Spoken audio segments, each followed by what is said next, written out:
Thomas, la question de la rémunération au mérite des fonctionnaires, elle fait son chemin. Elle inquiète une bonne partie de la gauche quand même, à qui certains donc renvoient à Maurice Thorez. C'est lui le premier à l'avoir suggéré. Vous avez été voir ça d'un peu plus près quand Ouais. même. Le compteur est à moins 69 ans. Oui, en septembre 1946, à l'époque, les communistes n'ont pas encore claqué la porte du gouvernement. Maurice Thorez est vice-président du Conseil et ministre de la fonction publique. Et à ce titre, il est à l'origine du statut des fonctionnaires, dont les principes sont d'ailleurs encore respectés, notamment l'égalité d'accès à la fonction publique.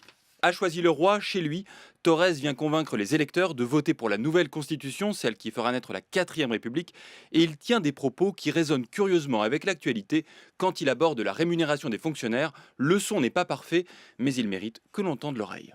J'ai inscrit dans le statut que si l'avancement d'échelon continuerait à se faire à l'ancienneté, mais une ancienneté qui pourra être accélérée ou retardée selon les qualités du fonctionnaire.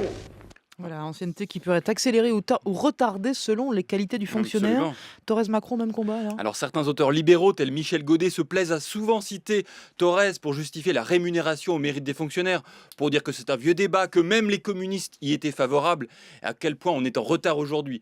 Mais quand on écoute vraiment Thorez, qu'entend-on? Écoutez la suite. Thorez évoque ensuite non plus l'évolution de la rémunération dans une même fonction, mais le changement de grade, c'est-à-dire l'évolution de carrière, et le ton n'est plus du tout le même. L'avancement de grade se fera exclusivement au choix. Il s'agit, je l'ai proclamé devant l'Assemblée, et je le dis ici devant le peuple, il s'agit de faire monter dans les plus hautes échelles les bons fonctionnaires, fils du peuple, et d'empêcher que ne soient maintenues les séquelles dans la haute administration. Alors pour Thorez, l'État doit choisir les fonctionnaires qui changeront de grade afin de récompenser, pour reprendre les mots de Thorez, je ne sais pas si on a bien entendu, Les filles du les peuple. filles du peuple, et déloger, et j'adore l'expression, les teckels de la haute administration, comme quoi promouvoir un traitement différencié des fonctionnaires en fonction de leur mérite n'est pas forcément de droite. En tout cas, tous les fonctionnaires étaient des fonctionnaires visiblement, puisque c'était que des filles du peuple à l'époque. Merci beaucoup, Thomas Negaroff.